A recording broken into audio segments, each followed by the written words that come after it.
네, 이번에는 KBS 재난방송센터에 마련된 지리정보 시스템을 이용해서 좀 더 자세한 태풍의 경로와 피해 우려 지역 등을 살펴보겠습니다. 자, 김용준 기자, 먼저 지리정보 시스템으로 구체적인 태풍의 경로와 풍속 등을 좀 분석해 볼까요? 네, 분석해 보겠습니다. 우선 현재 태풍 위치부터 우리나라를 벗어날 때까지 태풍이 어느 지역을 주로 거치는지 보겠습니다. 자, 지금은 한 이쯤에 올라왔고요. 태풍이 제주도 서귀포시 동쪽 약 170km 남지에 떨어진 해상에 근접해 있습니다. 이후에 태풍의 경로를 한번 보면요. 자, 지금 이 시간 이후부터 내일 새벽 1시엔 거제도 인근에 상륙합니다. 이후 새벽 2시엔 부산에 가장 가깝게 근접할 예정이고요. 이후에 포항과 그리고 울진, 강릉 일대 또 경북 내륙 지역을 거쳐서 빠져나갈 것으로 보입니다. 특히 이 태풍 경로 중에서 지금 보시는 이 빨간 부분이 있는데요. 이 빨간 부분은 특히나 최대 풍속이 초속 25m에서 초속 45m의 강풍이 부는 곳입니다. 큰 바위도 밀어내버릴 매우 강한 바람입니다.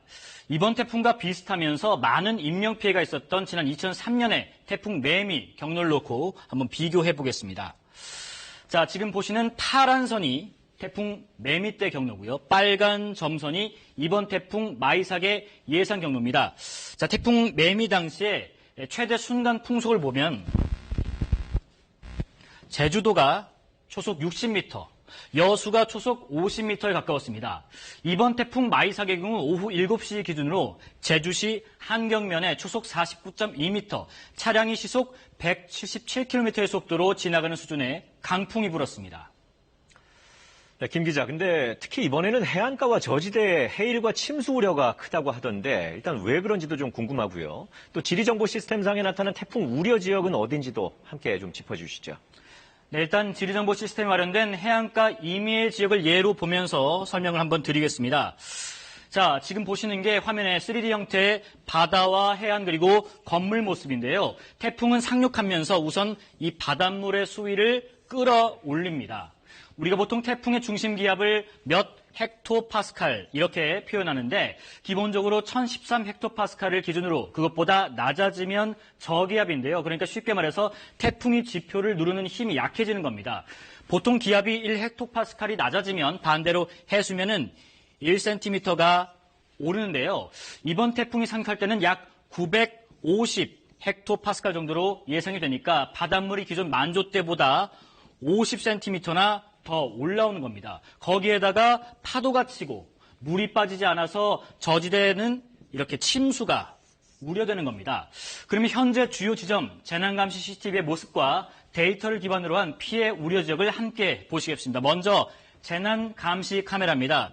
지금 제주도 일대 CCTV인데요. 이 중에서 먼저 표선 교차를 보시면 지금 이 모습이 CCTV가 흔들리는 게 아니라 일부 떨어져서 덜렁거리는 모습입니다. 이 정도로 지금 바람이 거세게 불고 있고요.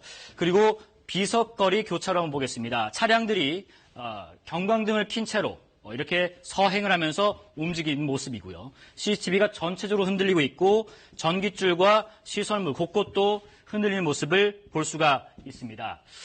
자, 이번엔 피해 우려 지역을 보겠습니다. 우선 내일 새벽 1시에 태풍이 상륙할 것으로 보이는 거제도로 가보겠습니다. 거제도에 있는 지세포 지구를 먼저 볼 텐데요.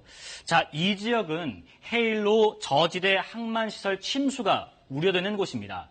새벽 2시에 태풍과 가장 가까워지는 부산으로 가보겠습니다. 부산에 있는 수영만 지구인데요. 해일 피해가 우려되는 곳입니다. 특히 이곳은 해일이 있을 때마다 도로와 건물 파손이 지속된 데다 노인 거주율이 높은 것이라서 지자체에서 각별히 신경 써야 할 곳입니다. 산림청이 조금 전 오후 5시에 전국에 산사태 위기경보를 최고 단계인 심각으로 올렸습니다. 삼척으로 가보겠습니다. 삼척에 있는 이 신남항인데요. 이 신남항은 지난해 태풍 미탁 때 보이는 이 주변에 있는 산들이 무너지면서 마을 쪽으로 산사태 피해가 있었습니다. 주택이 아예 붕괴된 것도 있고 유출된 토사가 배수로도 막아서 마을 전체가 침수했던 곳입니다. 아직 늦지 않았습니다. 태풍이 본격 상륙하기 전에 태풍 경로에 있는 지하 주차장 차량들은 모두 빼놓는 게 좋고요. 저지대나 지하, 반지하에 계신 분도 잠시만 다른 곳으로 대피하시는 게 좋겠습니다. 지금까지 재난방송센터에서 KBS 뉴스 김용준입니다.